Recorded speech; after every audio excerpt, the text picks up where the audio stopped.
መጽሐፍ ቅዱስ በኤፌሶ ምዕራፍ 1 ቁጥር 3 ላይ ሲናገር በክርስቶስ በሰማያዊ ስፍራ በመንፈሳዊ በረከት ሁሉ የባረከን ይላል። የሚባርከን ሳይሆን የባረከን። ብራዘር you are blessed, sister you are blessed, yes I am blessed. Hallelujah.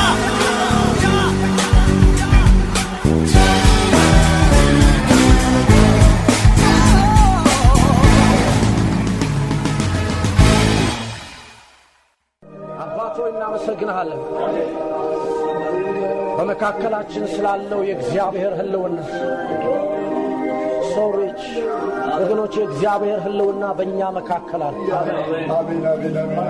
የእግዚአብሔር ፍቅር ይኸውላችሁ የምሰብከውን ትምህርት ነው እግዚአብሔር ኮንፎርም የሚያደርግላችሁ ያንን ፍቅር ቴስት እንድታረጉት የእግዚአብሔር ፍቅር አሜን። ብዙ ዘመን ተነግሮናል እግዚአብሔር በመድራችን ላይ ሊፈርድ እንዳለ ክርስቲያኖችን ሊያጠፋ እንዳለ። አንድ ነገር ግን ረስተናል። እግዚአብሔር ዓለምን እንዲሁ ወዷልና ምንም ከነሱ የሚፈልገው ነገር የለም። እንዲሁ ወደዳቸው። አሜን ሃሌሉያ። ሲከነጋ በሉ እግዚአብሔር በሉ እንዲሁ ወዶኛል። እግዚአብሔር እንዲሁ ወዶኛል።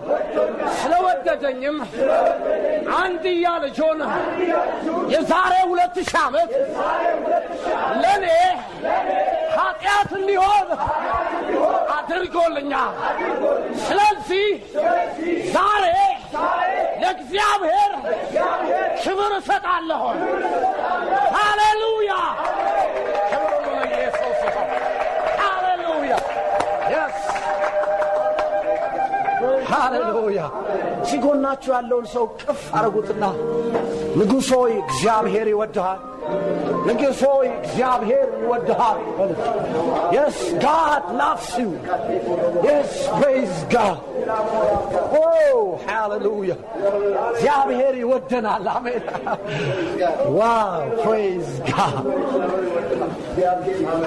amen amen amen amen praise God. praise God. ክብር ሁሉ ለኢየሱስ ይሁን። እግዚአብሔር መልካም ነው። አሜን። እግዚአብሔርን ዲፊኒሽን ሰጠነው። ማን ነው እግዚአብሔር አለን? ማን ነው አለን? ሲበሉት ፍቅር። እግዚአብሔር ምንድነው? ፍቅር። እግዚአብሔር ምንድነው? ፍቅር። እግዚአብሔር ምንድነው አለን? በግሪክ ቋንቋ አጋፔ ነው አለን። ሃሌሉያ። አጋፔ ማለት ነው ብለን ተነጋገርን። ሲበሉት ጮክ በሉና አንኮንዲሽናል ወይስ በአማርኛ እንበለው አንኮንዲሽናል በሁኔታ ላይ ያልተመሰረተ ፍቅር ያለው አምላክ ነው። አሜን። ማለት ካንተ ተነስቶ አይደለም የሚወድህ። ምክንያቱም እግዚአብሔር ምንድነው? ፍቅር ነው። ፍቅር ስለሆነ አንተ ያደረከውን አይቶ አይደለም የሚወድህ። ማንነቱ አንተን ከመውደድ ውጪ ማድረግ የሚችለው ነገር የለም። እግዚአብሔር በጣም ቢናደድብህ ሊጠላህ አይችልም። በጣም እንግዲህ ዛሬ ብዙ ነገር ነው የምነካካው። ክብር ለኢየሱስ ይሁን። እግዚአብሔር ፍቅር ነው። አሜን። በቃ just know him። ይኸውላችሁ ብዙ ስዕል አይተናል። እንደዚህ ብሎ የቆመ ስዕል ስለ እግዚአብሔር ተብሎ የተሰሩ ስዕሎች፣ እነዛን ፒክቸሮች ማጥፋት ነው የምፈልገው። አሜን። ምክንያቱም እግዚአብሔር ለብዙዎቻችን እግዚአብሔር ማለት በቃ ገና ጧት እንኳን ከእንቅልፉ ሲነሳ እግዚአብሔር ተኝቶ አያውቅም። ምሳሌ ነው የምሰጠው። ከእንቅልፉ ሲነሳ ተበሳጭቶ የሚነሳ ነው የሚመስለን። መጽሐፍ ቅዱስ እግዚአብሔር ይስቃል። አሜን ሃሌሉያ። እግዚአብሔር ሲነጋ ይስቃል፣ እግዚአብሔር ሲመሽም ይስቃል። ምክንያቱም እግዚአብሔር ፍቅር ነው። አሜን። እግዚአብሔር ታውቃላችሁ ልትቀርቡት የምትችሉት ዳዲ ነው። አሜን yes ዳዲ። ብዙዎቻችን የአባቶቻችን ጥሩ ስላልሆኑ ችግር አለብን በዛ ዳዲ የሚለውን ትርጉም። ነገር ግን አሁን ሾዩ መሃል ላይ ሲደርስ የዚህን ትምህርት መሃል ላይ ሲደርስ እግዚአብሔርን በአባትነቱ ስለማወቅ ነው ማስተማር። አሁን እያስተማርኩ ያለሁት ግን እግዚአብሔር ፍቅር ነው፣ ወይም የእግዚአብሔርን ፍቅር መረዳት በሚል ርዕስ ነው። ባለፉት ሳምንታት ሁለቱ ሳምንቶች ላይ አንዳንድ ነገሮች አሳይቻችኋለሁ። አንደኛው ባለፈው ሳምንት ቤዚካሊ የተናገርኩበት ነጥብ ምንድነው? ሁለት አይነት በአዲስ ኪዳን ውስጥ የተገለጹ የፍቅር መገለጫ ቋንቋዎች አሉ። በአማርኛ ሰውና ሰውን ሲዋደድ ምንድነው? ፍቅር ነው። እግዚአብሔርም ሰውን ሲወድ ምንድነው? ፍቅር ነው። ሌላ የምንለው ቋንቋ የለንም። አለቀ። የለም፣ ከዛ በላይ የለንም። በምንም ልንገልጸው አንችልም። ማብራሪያ ነው፣ አረፍተ ነገር ነው የሚሆነው ከዛ ውጭ። እግዚአብሔር የሚወደውን ፍቅር በግሪኩ ቋንቋ ግን ሁለቱን ነገሮች አሳይቻቸዋል። ሁለቱ ብቻ ግን እንዳልሆኑም ነግሬያቸዋል። ሁለት ቋንቋዎች ግን አሳይቻቸዋል። አንደኛ ምን ነበር ያልኩት? ፊሊዮ ማለት ነው ፍሬንድሊ ላቭ፣ አፌክሽኔትሊ ላቭ ማለት ነው። ማለት ጠበቅ ያለ የወዳጅነት ፍቅር ወይም ደግሞ ጠበቅ ያለ የወንድማማች ፍቅር ወይም ደግሞ ጠበቅ ያለ የጓደኛ ፍቅር። ትዝ ይላችኋል፣ የሰጧቸው አንድ ምሳሌ ነበረ፣ ዳዊትና ዮናታን። ዳዊት እና ዮናታን በነበሩበት ዘመን ይጠቀም የነበረው ላቭ ምንድነው? ፊሊዮ ነው። ምን ማለት ነው? ዳዊት ተናግሮ በጨረሰ ጊዜ የዮናታን ልብ በዳዊት ፍቅር ታሰረች ነው። ለዚህ ነው ዳዊት በዘመኑ ሁሉ ትዝ ይላችኋል፣ በሞተ ጊዜ መዝሙር ዘምሯል። ሃሌሉያ! የለቅሶ መዝሙር ፕሬዝ ጋድ። በዛ መዝሙር ላይ ትዝ እንዲላችኋል ያለው ዳዊት የመጨረሻ ያለው ነገር ምንድነው? ወንድሜ ዮናታን ሆይ ፍቅር ከሴት ፍቅር ይልቅ ይበልጣል። this is the love filio። እግዚአብሔር ግን ልክ ነው። የተለያዩ ጥቅሶች ላይ ለምሳሌ ዮሐንስ ወንጌል 3:34 ላይ አባት ልጁን ይወዳል የሚለውን አባት ልጁን ይወዳል የሚለውን ቋንቋ ፊሊዮ ብሎ ነው የሚጠቀመው። ማለት ፍሬንድሊ ነው አባትና ልጅ። ክብር ለኢየሱስ ይሁን። ፍሬንድሊ በሆነ ላብ ምኑን ይወደዋል? ልጁን ኢየሱስን ይወደዋል። ፍሬንድ ናቸው። ለዚህ ነው እኮ ኢየሱስ ሲጸልይ አይታችሁታል። በሰባቱ መቅረዞች መካከል የምትምዘገዘገው አይደል? ዳዲ this is his prayer። ኢየሱስ ይጸልይ ውስጥ አዲስ ኪዳን ላይ by the way ዮሐንስ ወንጌል 17 ላይ ነው ኢየሱስ ሲጸልይ የምታዩት። ጸሎቱ ሪከርድ የተደረገው ብዙ ሰዎች የጌታ ጸሎት ይሉታል። አባታችን ሆይ ጸሎት የጌታ ጸሎት አይደለም እሱ። ጌታ ስለ ጸሎት ያስተማረው ጌታ አልጸለየም እንደዛ ብሎ ያስተማራቸው ነገር ምንድነው? በዚህ መንገድ በዚህ ማነር ወይም በዚህ መመሪያ መሰረት ጸልዩ አላቸው። እንዴት እንጸልይ አሉት? ስትጀምሩ በሰማይ የምትኖር የምታስፈራ የማትቀረብ እግዚአብሔር በለው አለ። ምን አለ? በሰማይ የምትኖር ዳዲ። እስቲ ዳዲ በለው። ዳዲ ባባ አባባ ባቢ። አሁን እንግዲህ ከአንዳንድ ሃይማኖት እጅ ይገጣል። ባቢ እግዚአብሔር ነው ባቢ የምትለው። yes that's the way ኢየሱስ ያስተዋወቀን። ለዚህ ነው እሱ ሲጸልይ ብዙ ጊዜ ምን ይል ነበረ? አባት ሆይ አንተ እኛ ጆሮ ባለ ማለት ምን ፈራውን አንተ ዳዲ ትላለህ እንዴ? ለዚህ ምክንያት ነው የገደሉት። አንዱ የተገደለበት ሪዝን በዮሐንስ ወንጌል ውስጥ እውነት ላይ ስታጠኑና ስትጨርሱ የምታገኙት ኢየሱስ ተገደለ። ለምን? because ራሱን ከእግዚአብሔር ጋር አስተካክሎ አባቴ ስላለ። ለአይሁዳዊ ቀልድ እንዳይመስላችሁ ትርጉም። እነሱ ይፈሩት ነበር፣ እሱ ግን አባቴ ይበሉት። አባባ። ለምን? because እግዚአብሔር አጋፔ። አሜን። ይሄ እግዚአብሔር ለምንድነው ሙሴ 40 በብሉይ ኪዳን ባለፈው ሳምንት ያሳየዋችሁ ነገር ምንድነው? በብሉይ ኪዳን አንዳንድ ሰዎች እግዚአብሔር በአዲስ ኪዳን ነው ፍቅር የሆነው፣ በብሉይ ኪዳን የሆነ ነገር ነበር ይላሉ። እንደሱ ማለት እንደሆነ በጣም ትልቅ ስህተት ነው ባይብል ላይ የምንሰራው እንደሱ ካለ። ምክንያቱም እግዚአብሔር በትንቢተ ሚልክያስ ምዕራፍ 3 ቁጥር 6 ላይ እኔ እግዚአብሔር አልለወጥም ማለት በየቀናቱ ሲመሽ የሆነ ነገር ደግሞ ከዓመታት በኋላ የሆነ ነገር አይሆንም። እግዚአብሔር ሁልጊዜ በዘመናት ሁሉ ያለ መለዋወጥ ፍቅር ነው። አሜን ሃሌሉያ። ታዲያ እግዚአብሔር በብሉይ ኪዳን ፍቅር ነበር? yes god is love። እግዚአብሔር ፍቅር ነው በብሉይ ኪዳን ብለን ማለት እንችላለን? yes I'll show you today። ዘፍጥረት ምዕራፍ 3 ባለፈው ሳምንት እዚህ ጋር ነው ያቆምኩት። ዘፍጥረትን እንግዲህ የመጽሐፍ ቅዱሳችን ሜጀር የሆነ ትምህርት ያለበት ቦታ ነው። ስለዚህ እሱን በስነ ስርዓት ነው የምናየው። ዘፍጥረት ምዕራፍ 1 ላይ ባለፈው ሳምንት እግዚአብሔር ሰውን በመልካችን እንደ ምሳሌያችን እንፍጠር ብሎ ምዕራፍ 1 ቁጥር 26 ላይ ሰውን በምኑ ፈጠረ ይላል? በመልኩ ፈጠረው። ዘፍጥረት ምዕራፍ 1 ላይ በስድስተኛው ቀን ላይ ነው ሰው የተፈጠረው። ባይዘወይ ብዙ ሰዎች የማይስተውሉት ነገር አለ። በስድስተኛው ቀን ላይ ሁለት ነገር ነው የተፈጠረው። አንደኛው እንስሳዎች ናቸው፣ ሁለተኛው ሰው ነው። በጣም የሚያስገርመው ነገር እግዚአብሔር ከዚህ በፊት በአምስቱ ቀናቶች የፈጠራቸውን ነገሮች ሁሉ የፈጠረው በስድስተኛው ቀን ለተፈጠሩት። praise God ደስ አይልም? እግዚአብሔር ሶስት ክፍል ቤት ሰርቶ አይደለም አዳምን የጠራው። አያያያ praise God አሜን።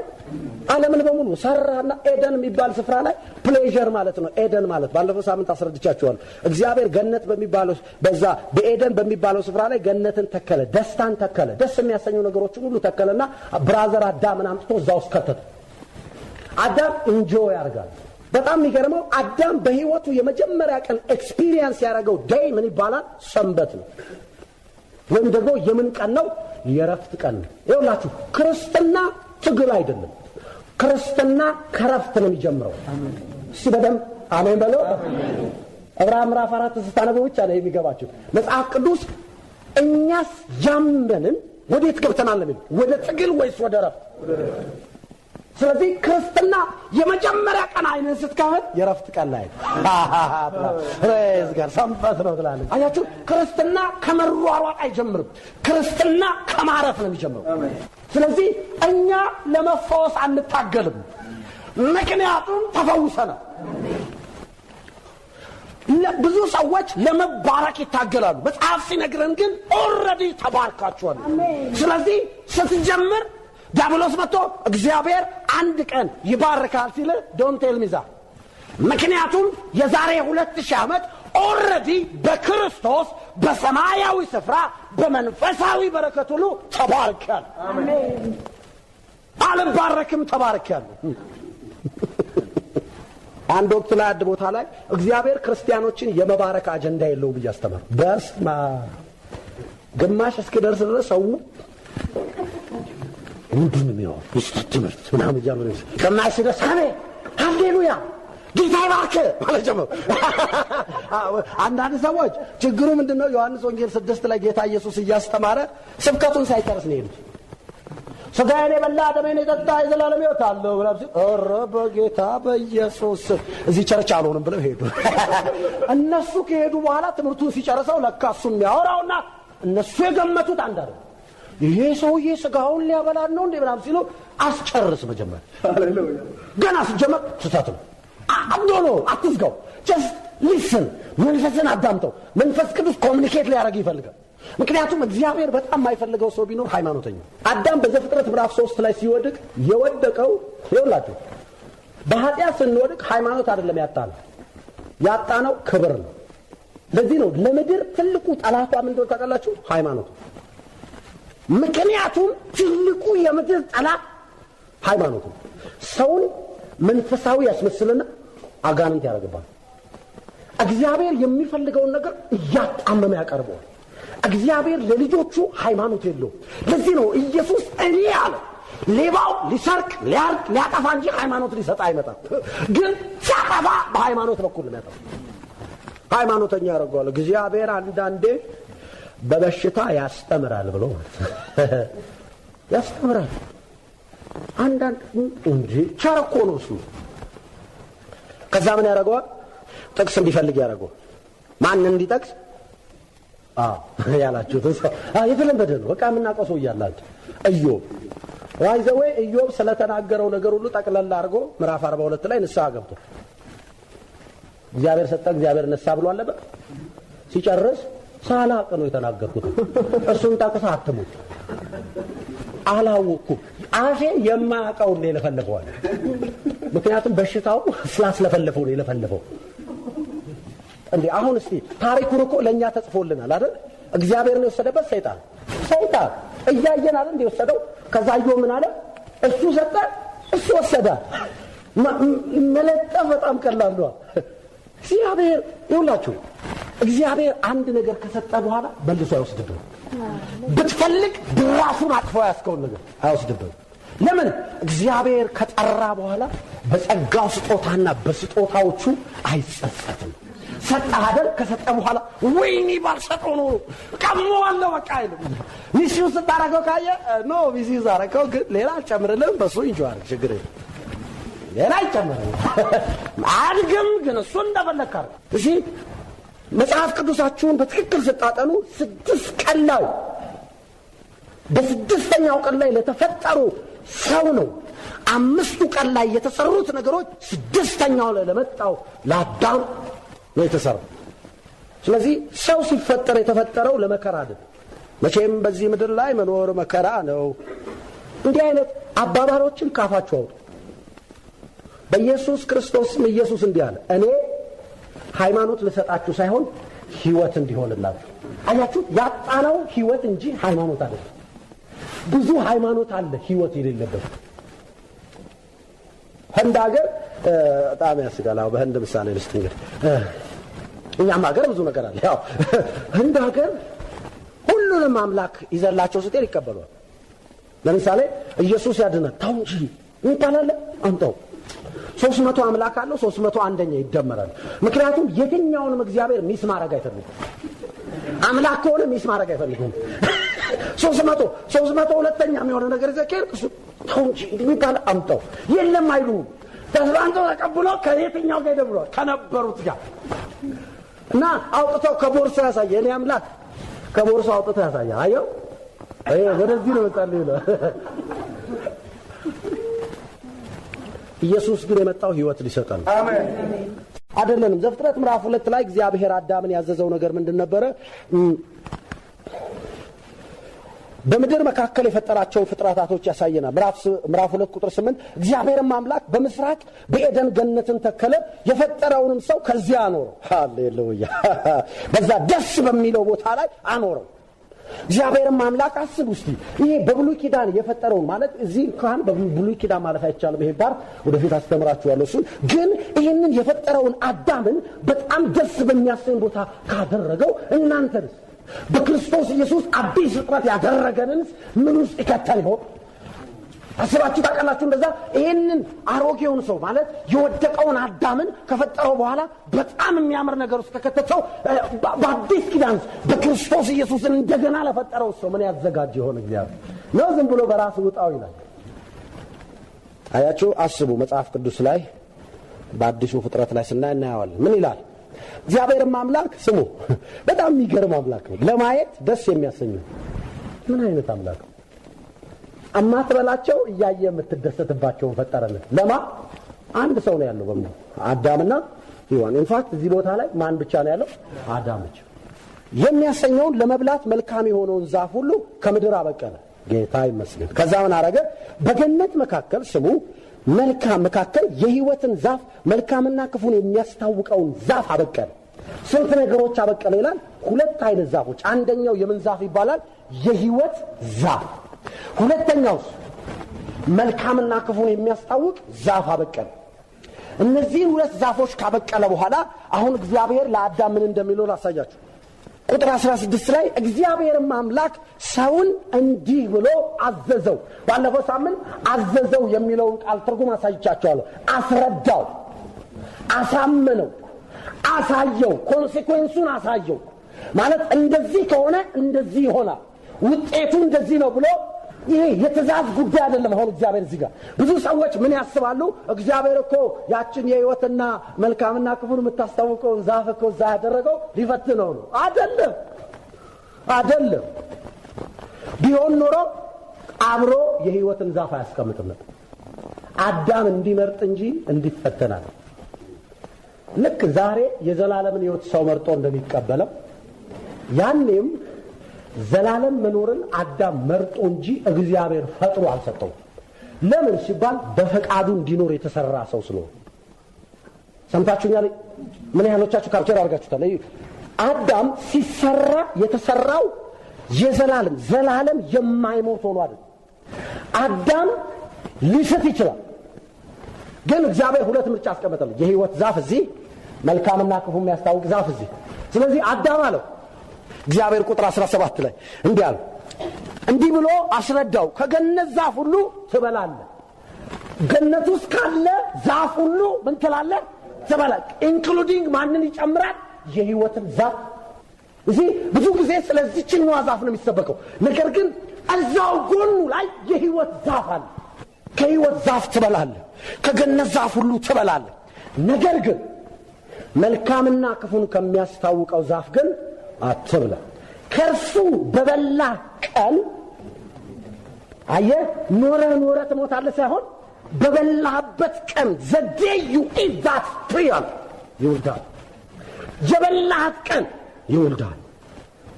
ስለዚህ አዳም ሁለት ምርጫ አለ። አንደኛው ምርጫው ከሕይወት ዛፍ መብላት፣ ሁለተኛው ምርጫው ደግሞ መልካምና ክፉን ከሚያስታውቀው ዛፍ መብላት። ምንድነው መልካምና ክፉን የሚያስታውቀው ዛፍ? ስሙ።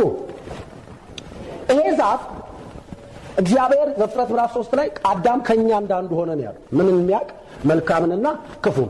እግዚአብሔር ምንድን ነበረ ፕሮግራሙ ለአዳም? ፕሮግራሙ አዳም የሆነ ነገር በልቶ መልካምና ክፉን እንዲያውቅ ሳይሆን ከእግዚአብሔር ጋር ህብረት እያደረገ እግዚአብሔር ነገሮችን እየገለጠለት ነገሮችን እያወቀ እንዲሄድ ነበር። አዳም ግን ከዛ ቀደመና ይሄን በል ከበላ በኋላ ታስታውሳላችሁ ዘፍጥረት ምዕራፍ 3 ላይ እባብ እግዚአብሔር ከሰራቸው አውሬዎች ሁሉ ክፉ ነበር ይላል። በእባብ ውስጥ ሆኖ የመጣው ልክ ነው ሰይጣን ነው። በዚሁ አጋጣሚ ሰይጣን ህጋዊ መብት የለውም ምድር ላይ መንቀሳቀስ። ዝም ብሎ በመንፈስ እዚህ ጋር መጥቶን በቃ መጣው ምናምን ማለት አይችልም። ምክንያቱም መብት አልተሰጠውም እዚህ ምድር ላይ ለመኖር።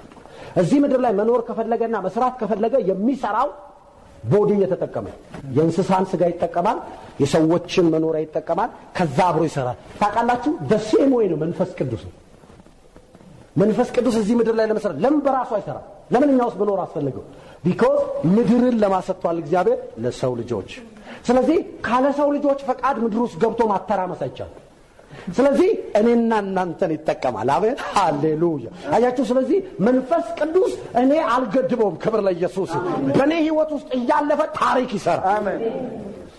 Yes, I'm ready. I'm ready. Holy Spirit በእኔ ህይወት ውስጥ he can do a lot of things.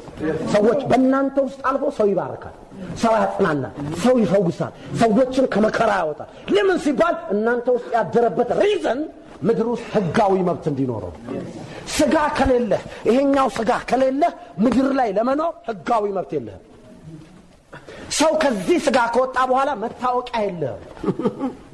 የቀበሌ መታወቂያ እንደሚሰጡ የሀገር መታወቂያ እንደሚሰጡ ማለት የኢትዮጵያ መታወቂያ ይዘን እንደምንዞር ልክ እንደዚሁ ስጋ ውስጥ ይሄ ስጋ ከሌለ ምድር ላይ ለመኖር መታወቂያ የለህም። ስለዚህ ኢሚዲየትሊ ከዚህ ስጋ ውስጥ ስትወጣ ይሄን ወስዶ ይቀበራል። አንተ ከዚህኛው ዓለም ትወጣ። እዚህኛው ዓለም ላይ መብት የለህም ለመስራት። በቃ ከስጋም ወጥቼ ቢሆን እሰራለሁ ማለት አትችልም። ምክንያቱም ህጋዊ መብትህን አታውቅም። ለዚህ ነው ስጋችን የማይጠቅም እንዳይመስላችሁ። ስጋችን ቬሪ ኢምፖርታንት ነው። ለዚህ ነው እግዚአብሔር ለስጋችን ፈውስን ያዘጋጀው። አሜን። ክብር ላይ እንዲታመም ለምን እንደማይፈልግ ታውቃላችሁ? እንዴት ነው ታመሰው የምትፈውሰው? እግዚአብሔር ኦኬ ሲታመም ታዲያ ህመም ቢመጣበት ምን ትነግረዋለህ? ህመሙ እንዲወጣ በሽታ ስሙኝ፣ በሽታ በእናንተ ስጋ ላይ ህጋዊ መብት የለውም። ይሄ ውስጣችሁ ዘልቆ ከገባ የትኛውንም በሽታ በመጣበት እግሩ ነው የምትመለስ። ክብር ላይ ይመጣል አይደል? ይኸውልህ ትላለህ ስማ እዚህ ቀበሌ ለመኖር ህጋዊ መብት የለም ይባላል። እዚህ ስጋ ላይ ለመኖር ህጋዊ መብት የለም። ለምን ሲባል ይሄ የመንፈስ ቅዱስ ማደሪያ እንጂ የበሽታ ማደሪያ አይደለም። አሜን አሜን። ክብር ለኢየሱስ ይሁን። አያችሁት? ይሄ ስጋችን በጣም ኢምፖርታንት ነው። አሁን ዲያብሎስ በዚህ ባብ ውስጥ ገባና ወደ ማን የመጣው? ሔዋን። ከዲስከሽኑ በኋላ ልክ በዛን ዘመን እንደነበረው አሁንም እንደዚህ ነው። ሔዋን ጋር መጥቻለሁ ልበላስ ነው ምናምን አይል ማለት አይችልም። ምክንያቱም አንስታ ነው መጣልዘው አለቃው ነች እሷ። ስለዚህ አሁን መምጣት የሚችለው በምንድነው? በመለማመጥ ወይዘሮ ሔዋን ደህና አደሩ ምናምን እያለ ነው የመጣው። ደህና አደርክ ሆይ ጋሽ ባቤ ደህና አደር። በእርግጠኝነት ምነግራችሁ እባብ በዛን ወቅት እንደዚህ እየተንሻሽ እያለ አልነበረም ሄዱ። ከተረገመ በኋላ ነው አይደል በሆዱ መሄድ የጀመረው። ስለዚህ በሆነ መንገድ ቆሞ ነው የሚሄደው ማለት ነው። አንዳንዴ እንዲህ የሚለው ምናልባት እንግዲህ ያኔው ሞራሉ አለቀቀችው መሰለኝ እንደዚህ ለመቆም ይሞክራል። እሺ እግዚአብሔር ነው ተኝታ ሄዳ ነው ፕሬዝ ጋር። ስለዚህ እያወሩ ነው። ዲስከሽኑ ላይ ጥያቄ ጠየቃት። የጠየቃት ጥያቄ በጣም አሳቻ ጥያቄ ነው። እግዚአብሔር በገነት ካለው ዛፍ ሁሉ እንዳትበሉ አዟልን? እርሷም አለችው አይ እግዚአብሔር በገነት ካለው ዛፍ ሁሉ እንዳትበላ አላዘዘም። ነገር ግን ኢንፎርሜሽን የተዛባ ኢንፎርሜሽን ይዛ ነበር። እሱ ምንድነው? ባይዘዌይ ዘፍጥረት 2:17 ላይ እግዚአብሔር ለአዳም ትእዛዝ ሲሰጥ ሔዋን አልነበረችም። ትእዛዙን የተቀበለው አዳም እንጂ ሔዋን አልነበረችም። የአዳም የመጀመሪያው ስህተት ምንድነው ነው? የመጀመሪያው ስህተቱ ለሷ መንገሩ። ሁለተኛው ስህተቱ ደግሞ የሷ ወይ የሱ ስህተት ደግሞ ስትሰማ ወይም ሲሰማ በትክክል አልሰማችም። ወይ ሲነግራት ተሳስቶ ነግሯታል፣ ወይ ስትሰማው ተሳስታ ሰምቷል። ምንድን ያለችው ለባሉ?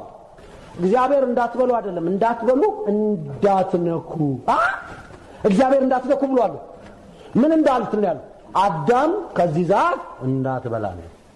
ስለዚህ ከዲስከሽኑ በኋላ ዛፉን ስታዩ በጣም ያምራል። መቼም ከስብከት በኋላ ሁሉ ነገር ስለሚያምር ወይስ ጋር አለችና ቀጠፈችና በላች። ስትበላ ግን እያወቀች አይደለም እንደምትሞት እያወቀች አይደለም የበላችው። ስትበላ ተሳስታ ነው የበላችው። ከበላች በኋላ ወዲያው ነው አይኗ ተከፈተ ይላል። እሺ እናንብበሽ ቁጥር 7 ቁጥር 6 ሴቲቱም ዛፉ ለመብላት ያማረ እንደሆነ ለዓይንም የሚያስጎመጅ ለጥበብም መልካም እንደሆነ አይ ሰይጣን የሰበካት ምንድነው? አይ እግዚአብሔር እውነቱን ልንገርሽ አለ። እግዚአብሔር እንደሱ እንደምትሆኑ ስለሚያውቅ እንጂ አትሞቱም ማለት። እግዚአብሔር ደግሞ ምትላላችሁ ብሎ ትሞታለህ። ከዚህ በኋላ ወሰደችና ለጥበብ መልካም እንደሆነ አየሽ፣ ከፍሬው ወሰደችና በላች። ገጠም አረጋ በላች።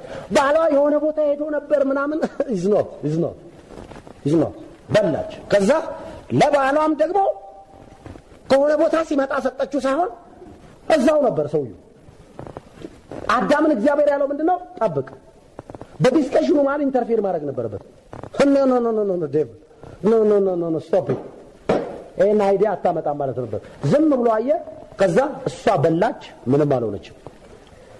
ኦኬ ስትበላ አየ። ስትጨርስ ቀጠፈችና ተዘቀባለች። ያዘውና እሷ ሳታቅ ነው የበላችሁ ምን እንደሚመጣ። እሱ ግን ሲበላ ታሪክ እንደሚገለበጥ ያውቃል። ለዚህ ነው ጢሞቴዎስ ላይ እሱ ሲበላ የሚፈጠረውን ነገር ጳውሎስ ሲናገር ሴቲቱ በመተላለፍ ታዛ ወደቀ። እሱ ግን ተሳሎ ሳይሆን እያወቀ ነው ሕግ የጣሰው። ልክ የትራፊክ ሕግ ስንጥሳ እንዳለ አይታችኋል። እያወቅ ትነዳና ከዛ እንዴት ነው የመጣው? አይ አውቃለሁ ግን በቃ የሆነ ምክንያት ታቀርባል። ልክ እንደዚሁ እያወቀ ነው ምን እንደሚሉ ያውቃል፣ እንደሚሞት ያውቃል። መሞት ማለት ከእግዚአብሔር ጋር ያለውን ህብረት ማቆም ማለት እንጂ ድፍት ማለት ነው። ከዛ እርሱም ከእርሷ ጋር በላ። ኦኬ አሁን ትእዛዙን የተቀበለው እሱ ነው። የሁለቱም አይኖች ተከፈቱ። ማሲበላ ለምን? ትእዛዙ ለሷ ሳይሆን ለሱ ነው የተሰጠው። እሷ ከመምጣቷ በፊት ነው የሰማው። ስለዚህ ልክ ሲበላ የሷም የሱም አይኖች ተከፈቱ። አይን መከፈት ታዲያ ጥሩ አይደል እንዴ? ጌታ ይመስገን። እሺ የተከፈተው ነው። የበለስ ቅጠሎችንም ሰፍተው ከዛ ሲከፈቱ ምን እንደሆኑ እነርሱም ራቁታቸውን እንደሆኑ አወቀ። የመጀመሪያ ሪኮግናይዝ እንዴ ራቁትሽ እንደሽ እንዴ አላወኩም ነበር እኮ እስከዛሬ ከእግዚአብሔር ጋር በህብረት ላይ ስለነበሩ ይላችሁ ብዙ ጊዜ የምነግራችሁ ነው። ፀሐይን ትኩር ብሎ የሚያይ ሰው ጥላ አይታየው። አዳም እዚህ ጋር እግዚአብሔርን ሁሉ ጊዜ ሜዲቴት የሚያደርግ ስለነበረ በፍጹም ስለራሱ ስለባለቤቱ የሚያውቀው ነገር የለም። ኢሚዲየትሊ ከእግዚአብሔር ጋር ያላቸው ፌሎሺፕ ሲቆርጥ ለራሱ ኮንሸስ ሆነ። ሚስቱ ሲያት ራቁቷል። በየሆነ ነገር ፈልጊ ልብሶቻችን የውድቀቶቻችን ምንድናቸው እንጂ የመዘነጫችን ምልክቶች። ነገር ግን ጌታ ኢየሱስ ፕሮሚስ ገብቶልን ይሄን የሚጠፋውን ሃሌሉያ እንደዚህ አባቴ የሚያለብስ ከሆነ አለ እናንተ እምነት የጎደላችሁ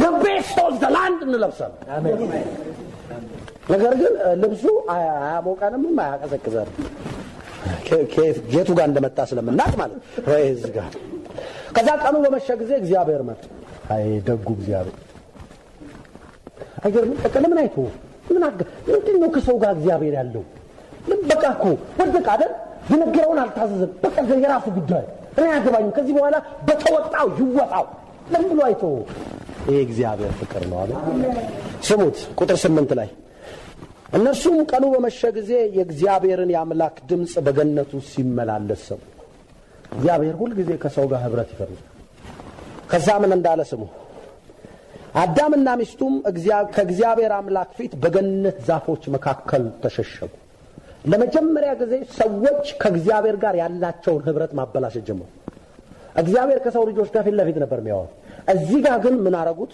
ተሸሸጉ እስቲ አስቡት አሁን እዚህ ስር ብደበቅ እግዚአብሔር ያየኛል ወይስ አያየኝ ከማፊት ተሸሸጉ እግዚአብሔር ዛፍ ስር ተደብቀዋል እሺ ፕሬዝ ጋድ እግዚአብሔርም አምላክ አዳምን ጠርቶ ወዴት ነህ አለው በጣም የሚገርም ነው ማለት አሁን እስቲ አስቡት እንዴት ነው የምታስቡት ብዙ ሰው የሚያስበው እንዲህ ስለተሸሸጉ አልታዩትም ለእግዚአብሔር ስለዚህ አዳም የት ነው ያለው ይዝኖ እግዚአብሔር የጠየቀው ጥያቄ መንፈሳዊ ጥያቄ ነው አዳም ያለበትን የኃጢአት ህይወት እግዚአብሔር አያውቀው ስለዚህ ያለበትን የውድቀት ህይወት ስለማያውቀው አዳም የት ነው ያለው የት እንዳለ አላውቅም ለዚህ ነው እግዚአብሔር ምን ይሆነው ሰው ለምን የት እንዳለን ለማወቅ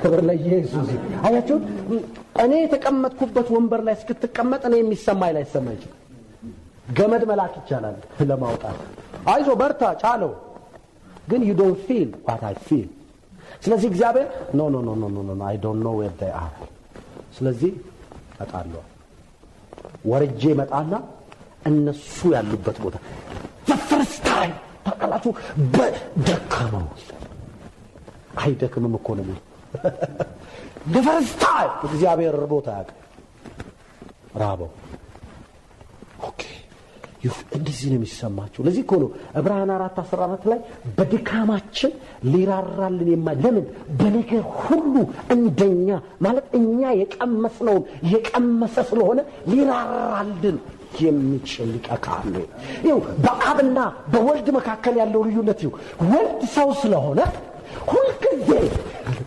በሰዎች አቅጣጫ ያለው ነገር ይገባው ቴስት አድርጎታል እኔ የተቀመጥኩበት ወንበር ላይ ኃጢአት በሆን ለዚህ እኮ ነው እስከ መጨረሻው ሰዓት ድረስ ኢየሱስ መስቀል ላይ እስኪወጣ ምንም ጥያቄ አልነበረም ሁላችሁም ትሄዳላችሁ አባቴ ግን ከኔ ጋር ነው አለ ምንም ችግር አልነበረም አይታችሁታል ሲሰድቡት ሲገርፉት አላለቀሰም አልጮህም አልተናገረም the very first time ልክ እኛ የተቀመጥንባት ወንበር ላይ ሲቀመጥ ግን አልቻለም ጮኸ እንግሊዘኛው ሲቃ ባለው ድምጽ አለቀሰ ለምን እንደጨታ ታውቃላችሁ አብ ልክ እኛን እንደተወ ታወው that is the taste ለዚህ ኮኑ ኢየሱስ is different ወገኖች የሃይማኖት መሪ አይደለም እሱ ሃሌሉያ ይሆነ አንዳንድ ሃይማኖት መሪዎች ሲባል ኢየሱስን አትጥቀስ ነው አታስገባው ዛማ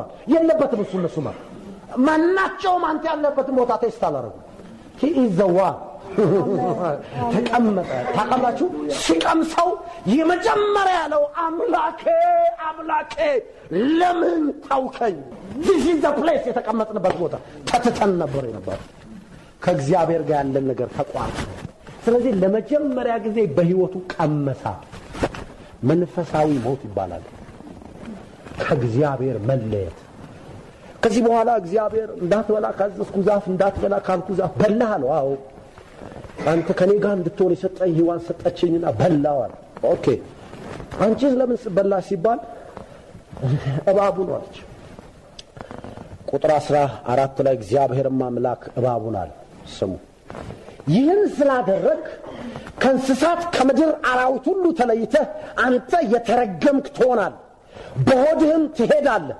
አፈርንም በህይወት ዘመን ሁሉ ትበላል። እሺ this is the first time። እስቲ አስቡ አሁን ተዘራን አሁን የሆነን ሰው ለመርገም ስትፈልጉ በሁለት እግር ትሄዳለህ ብትለው what the difference? ድሮም በስንት እግሩ ነው የሚሄደው? በሁለት እግሩ የሚሄድን በሁለት እግሩ ትሄዳላችሁ። እባቡ በዛ ሁኔታ አልነበረም የነበረው መጀመሪያ። ስለዚህ ከዚህ ቀን ጀምሮ አፈር ትበላለህ፣ በሆድ ትሄዳለህ። ከዛ ቀን ጀምሮ አዳም እባቡ የታዘዘውን አደረገ። ስሙ ቁጥር 15 this is the point ባለፈው ያቋምኩበት ባንተና በሴቲቱ መካከል በዘርህና በዘሯ መካከል ለማን ነው እግዚአብሔር እየነገረ ያለው? ለሴቲቱ አይደለም፣ ለባቡ ወይም ደግሞ እባቡ ሳይሆን እየተነገረ ያለው ሉሲፈር ነው። በሷ ውስጥ ያለው በእባቡ ውስጥ ያለው ሰይጣን። ምክንያቱም እዚህ ላይ የተጠቀመው እንግሊዘኛ መጽሐፍ ቅዱስ ላይ ስታዩት ለፐርሰን የምንጠቀመው ነገር ባንተና በሴቲቱ መካከል በዘርህና በዘሯ መካከል ምን አደርጋለሁ? ጠላትነትን ወይም ጥላቻን አደርጋለሁ። አንተም አትወዳትም፣ እሷም አትወድም። ባንተና በማ በሴቲቱ በዘርህና በምኗ ሴት ዘር አላት።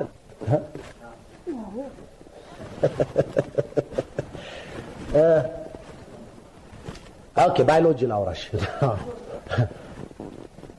ዘሩ ያለው ማን ጋር? ወንዱ ጋር ወይ ሴቷ ጋር? ሴቷ ጋር ያለው ምንድነው? እንቁላል አይደል? አዎ ግልጽ ነው እኮ አይዟችሁ አትፍ ኤክስራይት አናረግም እዚህ ትምህርት ቤት ስላልሆነ ማለት ነው ይዝጋል። ስለዚህ እግዚአብሔር እያወራ ያለው ታዲያ ምንድነው? ለምንድነው የሴቲቱ ዘር ያለው? this is the first time እግዚአብሔር ከሴት ያለ ወንድ እንደሚወለድ ተናገረ። ተጽፏል እኮ ያልተጻፈ ነው ይመስልና ድንግል እንደምትወልድ ዘፍጥረት ምዕራፍ 3 ላይ መንፈስ ቅዱስ አባት እንደሚሆን ሴቲቱ ውስጥ ዘር እንደሚመጣ ሃሌሉያ ያ ዘር ደግሞ አለው እሱ ራስህን ይቀጠቅጣል፣ አንተ እግሩን ትነካካለህ። ምንድነው ራስ ማለት? አሳያቸዋለሁ። እሱን የግሪኩን ዕብራይስጡን ቃል አሳያቸዋለሁ። በጣም የሚገርም ራስ ማለት ይሄኛው እሱን አይደለም ያው እግር ማለት ይሄን ማለት ነው እሱን አይደለም ያው ግን መጀመሪያ ልዩነቱን ላሳያቸው። ሴቲቱ ውስጥ ያለ ዘር ማንን ክራሽ ዳውን ያደርጋል አለ? አንተ። ከዚች ቀን ጀምሮ ሰይጣን ትልቁ ገድሉ ከሴቲቱ የሚወለደውን ዘር ለማጥፋት። መጽሐፍ ቅዱሳችን በሙሉ የተጻፈው ከዚች ቃል ተነስቶ ሁሉ ነገር የነጠረው ከዚች ቃል። ከዛ ሴቲቱን ረገማት። ከዛ ቁጥር 16 መጣለው እዛ አሳያቸዋለሁ ያንን ዝርዝሩ። አዳምንም አለ የሚስትህን ቃል ሰምተሃልና ከእርሱም እንዳትበላ ካዘዝኩ ዛፍ በልተሃልና። አሁን እግዚአብሔር አዳምን እያየው ይኸው እግዚአብሔር አዳምን እያየ አይኑን እያየ ሊረግመው ነው። አየው ዘፍጥረት 1:26 ላይ እግዚአብሔር ምን አድርጎታል? አዳምን 27ኛው ላይ ባርኮታል። አሁን ደግሞ አታድርግ ያለውን አደረገ። አዳም የሚስትህን ቃል ሰምተሃልና ካንተ የተነሳ ምድርን ረግማለሁ።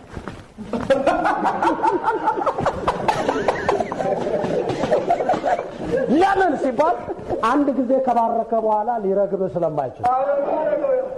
አሜን በለው። ያው ቃሉ ነው የሚለው እኮ አዳምንም አለው የሚስትህን ቃል ሰምተሃልና ከእርሱ እንዳትበላ ካልኩ ካዘዝኩ ዛፍ በልተሃልና ምድር ለምን አንተ አይለው ምድር ካንተ የተነሳ የተረገመች ትሁን። ዛት ዘዳይ ምድር ላይ የነበሩ መልካም ነገሮች ከስር የገቡት። ነዳጅ ለማውጣት እንደዚህ አይቆፈርም ነበር ብራዘር። ዝም ብለህ ከላይ ነበር እንደ ቧንተም በጆግ እንደ ምንጭ እየቀዳ ብሄር ነበር። ዛት ዘዳይ ምን ተረገመች? ስለዚህ እላይ የነበሩ ወርቆች በሙሉ ገቡ ከስር። በህይወት ዘመን ሁሉ በድካም አያቸው። ከዚህ በፊት አዳም በምንድን ነበር ነገሮችን የሚሰራው? ያለ ድካም። አሁንስ በድካም ጥረግራ ብላ ያሉትን ማለት ከሷ ትበላለህ፣ እሾክና ሜኬላ ታበቅልልሃለች፣ የምድርም ቡቃያ ትበላለህ። ከአዳም የተነሳ ማን ተረገመች? አዳምን ወደ ወጣህባት መሬት እስክትመለስ ድረስ በፊት ወዝ እንጀራ ትበላለህ። አፈርነህና ወደ አፈር ትመለሳለህ። አዳም አፈር ነው። አንዳንድ ሰዎች ሰው ከሞተ በኋላ ምንም አይሆንም ብሎ ያስባል። በቃ ሙትት በቃ አለቀ። ኖ ሙትት በኋላ ከዚች ውስጥ ውጥት ማለት ነው። ሙትት ማለት በስጋ መሞት ማለት ከዚህ ስጋ ውስጥ መውጣት ማለት ኤቭሪቲንግ እዚህ ምድር ላይ የምታውቀውን ነገር ሁሉ ታውቃለህ። አንድ ነገር የሚቀየር ነገር የለም። የተቀየረው ነገር ከዚህኛው ውስጥ ወጣ። ሉቃስ 16 ላይ ሄዱና አንብቡት። ያ ትዝ ይላችኋል። ያ ባለጠጋ ሰውዬ ከሞተ በኋላ ከአብርሃም እቅፍና ሲኦል ሆነው እንዴ ጋሽ አብርሃም አለ ወይኔ እዚህ እየተቃጠልኩ ነው አለ። እንደሚቃጠል ያውቃል። ይጠመዋል። እናንተ አሚጣማና ይመስለን ማለት ሰማይ እኮ ምንም ያለ አይመስል። ሰማይ እኮ የሚመስለን ብዙ ሰዎች ሮቦት ምንንም ከዶ ይደብሩዋል። አንዳንድ ሰው አሁን ሰማይ ስትሄዱ ምንድነው የምናደርገው? ዝም ብለን እንደዚህ ከዶ አይደክምም እንዴ? አይሰለቻችሁም? እንደው ዝም ብለን አሁን እንደዚህ ሪል ላይፍ ነው ያለው ሄቨን በመሰረቱ ሄቨን አይደለም መጨረሻችን። ግን ያው አንዳንድ ሰዎች በጣም ይናደዳሉ። ከእናቴ ጋር አንድ ጊዜ ስንከራከር መጨረሻችን ሰማይ አይደል በኢየሱስ ስም አትበለኝ እንዴ አየ እሷ መሬት መኖር ስለሰለቻት ተመልሶ መምጣት አትፈልግም። ታውቃለህ እግዚአብሔር ይወስደንና ሰማይን ከጎበኘን በኋላ ሃሌሉያ ወደ ቀድሞ ቦታችን እንመጣለን። በምድርም ላይ ጻድቃን በምድርም ላይ ይነግሳሉ። አሜን። ጻድቃንም ምድርን ይወርሳሉ። ዳት ይዘደ እሱ የሚፈጸምበት መጨረሻ ላይ ትዝ ይላችኋል። ኢየሩሳሌም ትመጣና ከላይ ምን ትላለች አለ ትወርዳለች። የት በጉ የት ይሆናል? ከዛ በኋላ we live ያንን ህይወት ስለዚህ everything already there። ምግብ እንበላለን ነው yes ትዝ ይላችኋል። መጽሐፍ ቅዱስ ለጌታ ኢየሱስ በዛ ጊዜ ከምጠጣው ወይን አልጠጣም ራት ይዘጋጃል። እንደውም ኢሳይያስ 25 ላይ ሲናገር እግዚአብሔር የሰባውን ፍሪዳ ያርዳል፣ ያረጀ የወይን ጠጅ ይከፍታል። ሃሌሉያ ሃሌሉያ የሚገርም ነው። ያኔ እንግዲህ እንገናኛለን። አሜን ፕሬዝ ጋድ። እዛ በጣም ደስ የሚል ሰርግ ነው። ከዚህ በኋላ ስሙ የሚገርም እኮ ነው። ወደ ወጣህባት ምድር እስክትመለስ በፊት ወዝ እንጀራ ትበላለህ። አዳምም ለሚስቱ ሔዋን ብሎ ስም አወጣ፣ የሔዋንም ሁሉ እናት ናትና። ከዚህ በፊት ስሟ ማን ነበር? ሚስስ አዳም። ፈረንጆቹ የሚጠሩት ትክክል ነው ማለት ነው። እኛ ጋር እንግዲህ እናስተካክለዋለን ነው። ሚስስ አዳም ተብላ ነበር የምትጠራው፣ ስም አልነበራትም። ከዚህ በኋላ ከውድቀት በኋላ ማናላ ሔዋን። ዘፍጥረት 5 ላይ ስታነቡ ያስረዳቸዋል። እሱን እግዚአብሔርን በፈጠራቸው ቀን አዳም ብሎ ጠራቸው ይላል። ማን ብሎ ጠራቸው? አዳም። አዳም ብዬ አይደለም ነገራችሁ ብላችሁ ለዚህ ነው። ስለዚህ ካልገባችሁ ስህተት ነው ምናምን ከምትሉ ዝም ብላችሁ አስቡትና ኦኬ የሆነ ቦታ ይኖራል ምናምን ወይ ደግሞ ሌላ ቀን ስታገኙ እንዲህ ያልካት ነገር ጻፉት እንዳይጠፋባችሁ ለመጠየቅ የመቻቸው። ቁጥር 21 ላይ እግዚአብሔርም አምላክ እግዚአብሔርም አምላክ ለአዳምና ለሚስቱ የቁርበትን ልብስ አደረገላቸው። ምን ነበር የለበሱት? ቅጠል ኮባ ምናምን ለጥፈው ነበር። አያቸውና ኖ አለ እግዚአብሔር the ታይም እንስሳ ገደለ። እንደውም ምን ይላሉ አንዳንድ የመጽሐፍ ቅዱስ እንትኖች በደም የተነከረ ልብስ አምጥቶ አለበሳቸው። ምን አደረገላቸው? ቁርበት ቆዳ አለበሳቸው። እግዚአብሔርም አምላክ አለ። አንዳንድ ሰዎች አንድ አልጠቅስም ምን አይነት ጥያቄ ጠየቀ? እግዚአብሔር ቸር ከሆነ ኦኬ ወደቀ አዳም ለምን ገነት እንዲኖር አይፈቅድለትም? ደግ ቢሆን ፍቅር ነው ካላችሁ ለምን ገነት እንዲኖር አይፈቅድለትም? ከወደቀ በኋላ እኮ አባረረው። ታዲያ ጨካኝ አይደለም እንዴ? ልጅ የሆነ ነገር ካጠፋ ከቤት ታባረረዋለህ እንዴ? አዎ ለምን? ፍቅር ስለሆነ እግዚአብሔር። እንዴት ነው ፍቅር የሆነው? እንየው እስቲ።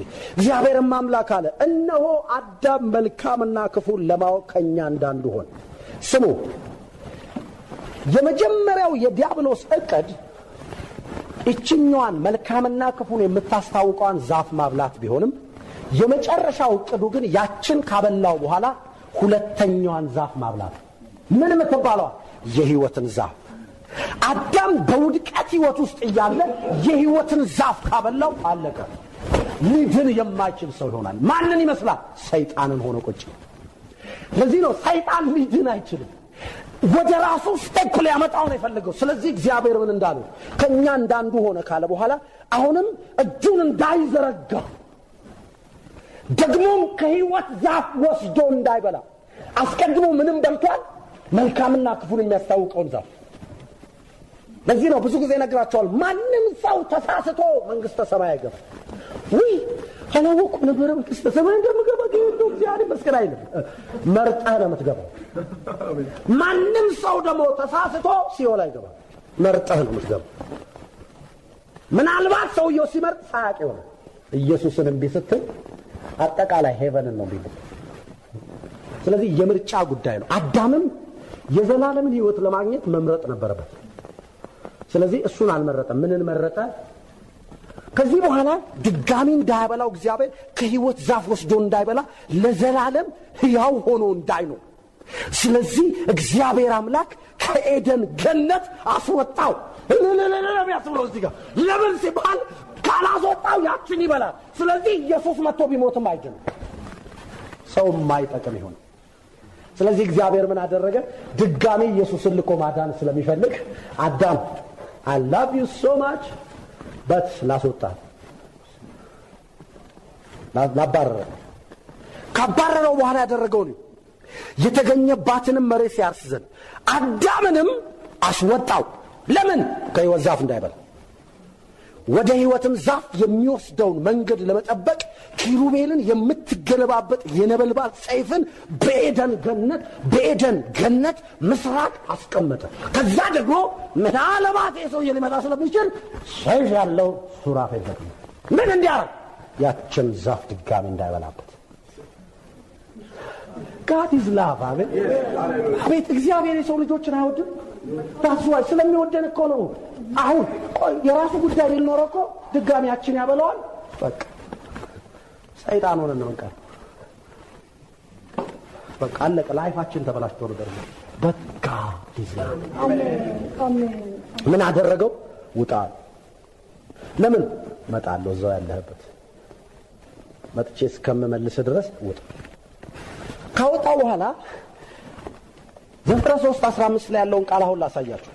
አሁን ከሱ ተነስቼ ወደ 4 እንሄድና ወደ 6 ከዛ የተለያዩ ጥቅሶችን ማየት እንጀምራለን። ዘፍጥረት ምዕራፍ 3 ቁጥር 15 ላይ እግዚአብሔር ለሰይጣን ምን ብሎ ነው የነገረው? ባንተና በሴቲቱ መካከል በዘርህና በዘሯ መካከል ጠላትነትን አደርጋለሁ።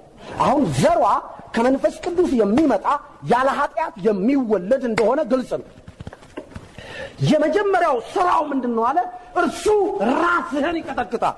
ሄድ የሚለው ቃል ሮሻ የሚል የዕብራይስጥ ቃል ነው የሚጠቀመው። ROSH የሚል የዕብራይስጥ ቃል ምን ማለት ነው? ካፒቴንህን ጭንቅላቱን ይሏል። ኢየሱስ ወደ ሲኦል በወረደ ጊዜ እኮ ከወታደር ጋር ለቤታገለ ዋናው ጋር ነው። በሞት ላይ ምን ያለውን ማንም ይሄው ማን ነው አለ? ዲያብሎስ ነው። ጉዳዩ ከማጋ ነው? ከወታደር የወታደር የማጥፋት ይሄ ዘር የማጥፋት ዘመቻ አይደለም የገባው። ያደረገው ምንድነው? ወረደና ወደ ሲኦል አለቃውን ያገኘ። አለቃውን ምን ያደርገዋል ብሎ ነው? ይገለብጠዋል ብሎ። ክብር ለኢየሱስ ይሁን። ስለዚህ አንተስ ሰኮናውን ትቀጠቅጣለህ፣ ተራ ወታደሮችን እያባረርክ ትመታለህ። ለዚህ እኮ ነው ክርስቲያኖችን ፎሎ የሚያደርገው። ኤቭሪ ክርስቲያን በቃ ይኸው የደከመ ክርስቲያን ሲያገኝ ዲያብሎስ በጣም እንትን የሚያደርገው ምክንያቱም አለቃችን መምታት አይችልም። ኢየሱስ ሲወርድ ወዴት ነው የወረደው? ወደ አለቃው። ከዛ አለቅነትና ስልጣናትን ገፎ ድል በመንሳት እያዞረ ምን እንዳደረገ ታውቃላችሁ? አለቃውን ሙሉ ለሙሉ የለበሰውን ነገር አወለቀበት።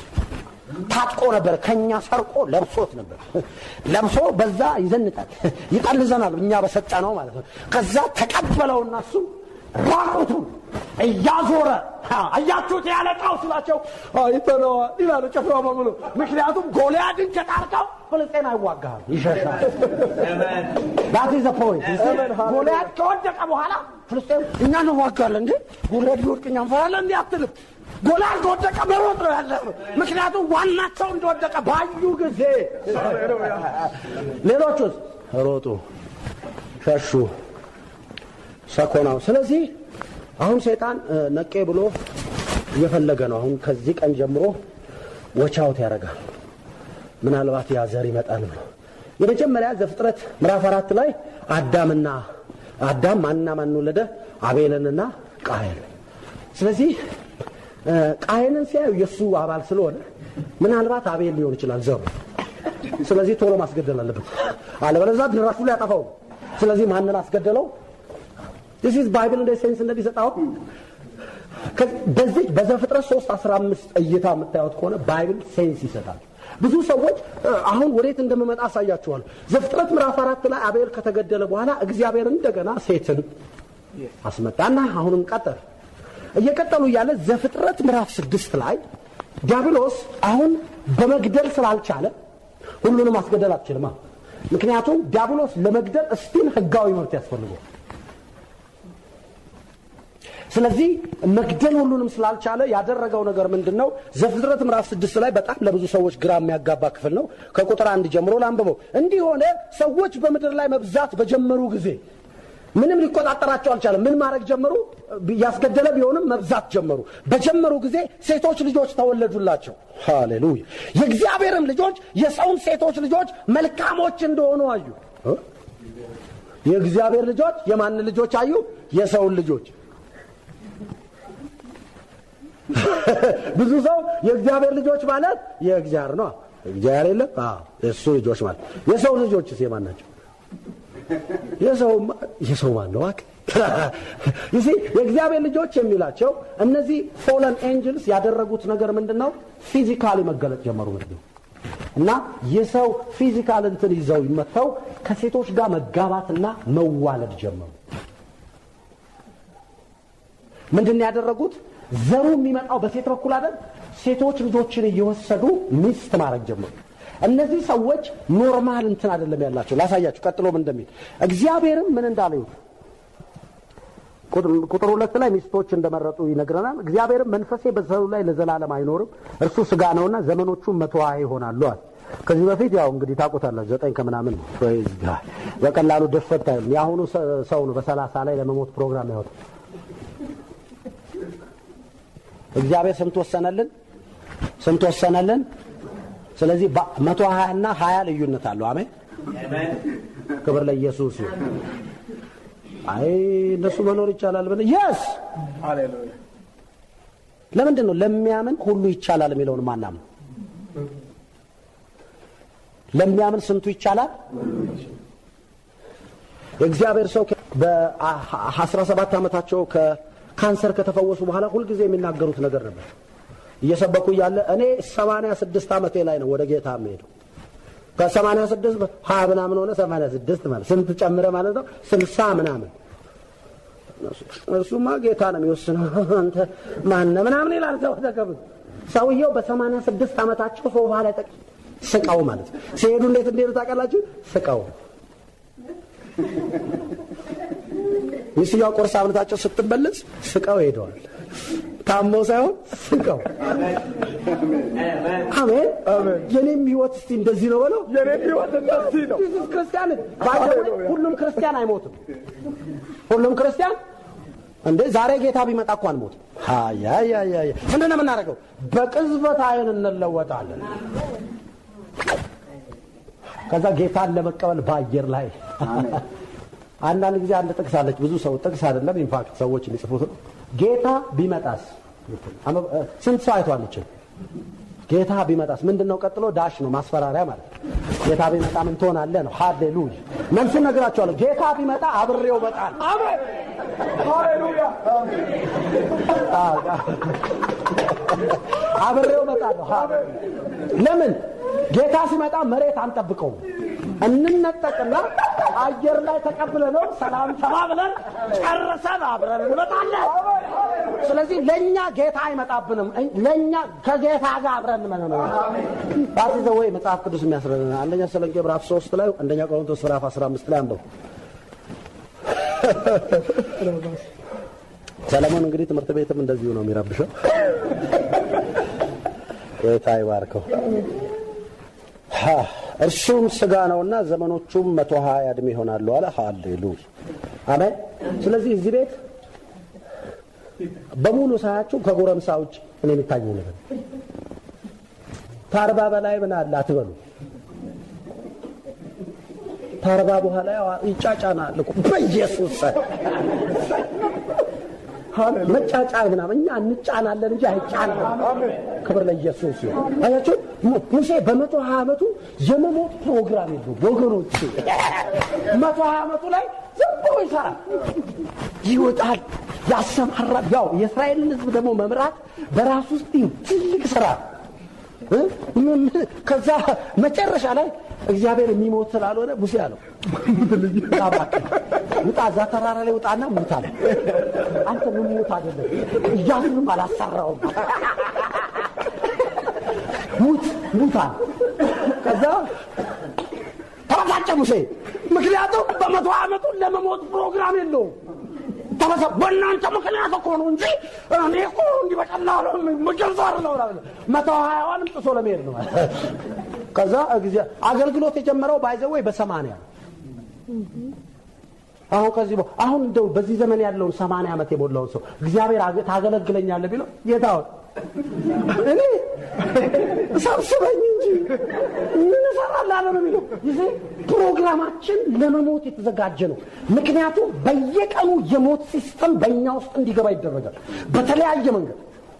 ከዛ ሙሴ በ120 ዓመቱ ሲሞት ስሙ አይኑ አልፈዘዘም፣ ጉልበቱ አልነገዘም። ክብር ለኢየሱስ ማለት ያው እንግዲህ 60 ከሞላ በኋላ እጄን እንዲህ ማለት አትችልም ይሏል ዶክተሮች። እጄ እንዴት ነው እንዲህ ማለት ሲፈልግ እንዲህ ብሎ ነው የሚቀር። እሱ ለነሱ ይሰራል፣ ለኔ ለአዲሱ ፍጥረት ግን አይሰራም። 120 ዓመት ላይ ቆለጭ አሜን እንደተወለወልን ነው ኢየሱስ ጌታ። እንግዲህ አሁን 120 ስደርስ ማመልክ ሆነ መጥላለበት ችግር ነው። 120 ዓመት ቆየው እንዴ ታውት አሁን እሱ ነው እንግዲህ ፋራራ አልቆይ ስራ ከጨረስ ቶሎ ነው የሚሄደው። ስራ ሲጨርስ ነው ግን የሚሄደው። ስንጨርስ ትይላቸዋል። ጳውሎስ በፊልጵስዩስ መልእክቱ ላይ ልሄድ ከጌታ ጋር ነው መርጦ ነው የሚሄደው ሰው። ከኖርኩ ደግሞ እናንተን ለማገልገል ነው። there are two ways ይመርጣል ሰውየው ለመኖርና ለመሄድ።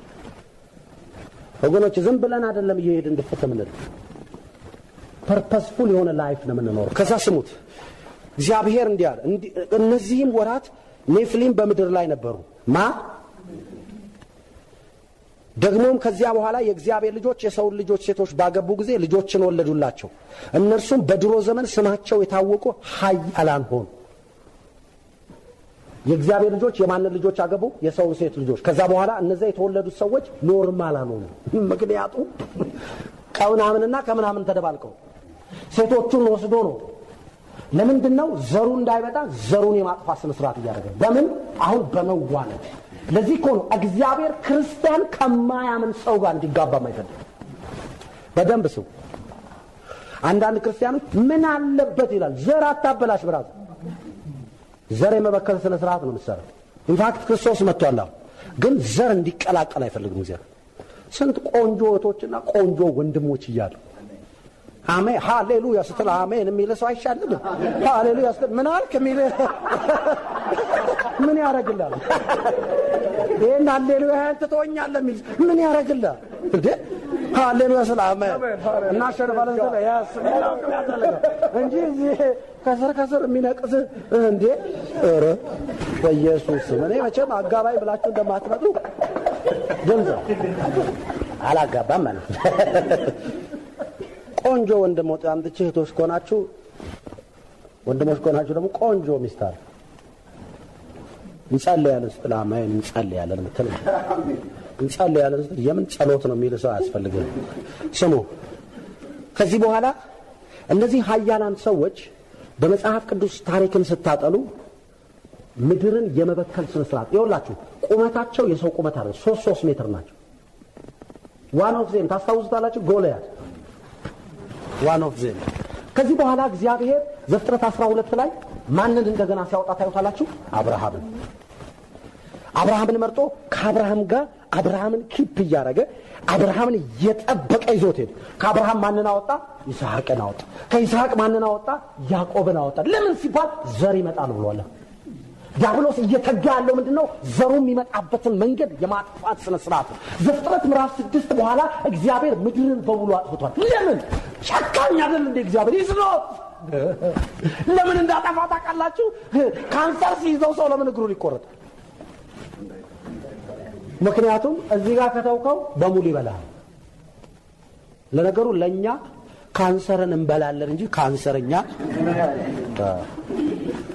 በእነሱ ቋንቋ ልጠቀም ብዬ እንጂ ካንሰርኛ ጋር አይፈቀድም።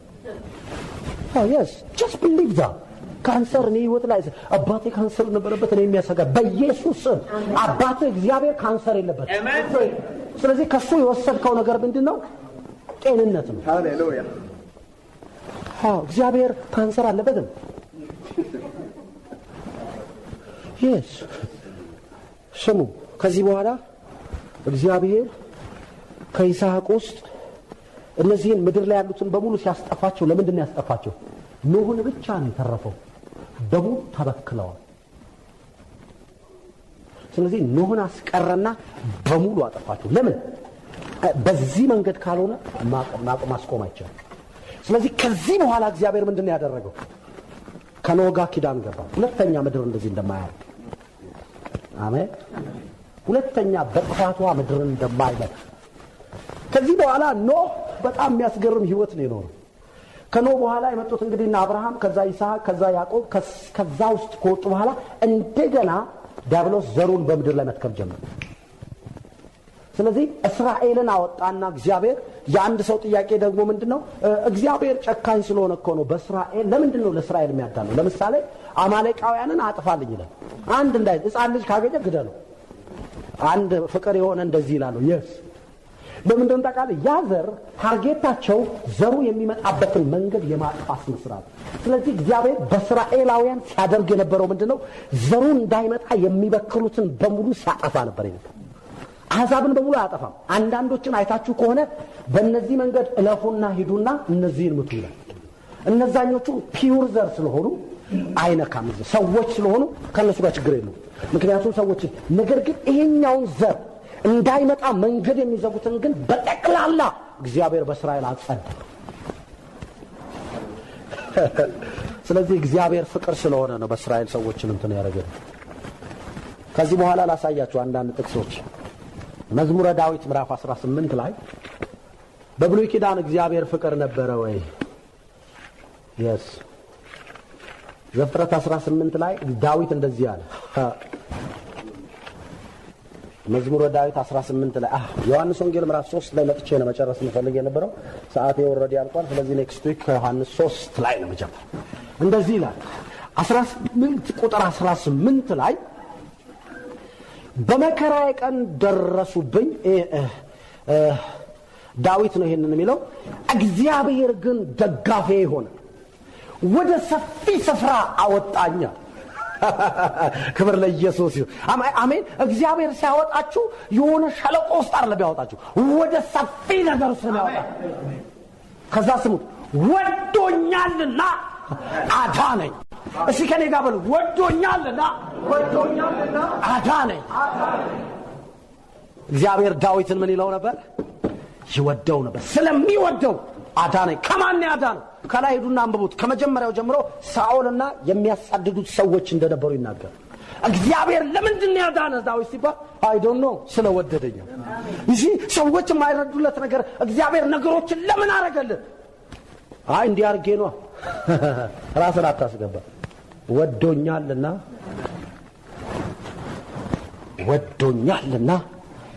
እስቲ መኃልየ ላሳያችሁ። መኃልየ መቼ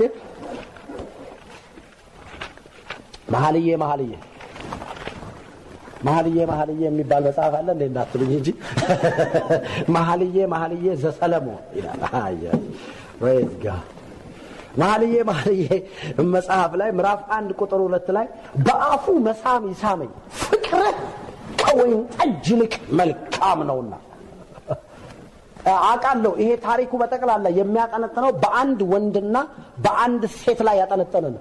ነገር ግን ይኸውላችሁ ነገሮች ሁሉ ሲነሱ ከእግዚአብሔር ተነስተው ነው የሚመጡ። ምክንያቱም ምንጫቸው እግዚአብሔር፣ ወንድና ሴት ያደረገን እግዚአብሔር። መኃልየ ምዕራፍ 2 ቁጥር 4 ላይ ደግሞ እንደዚህ ይላል።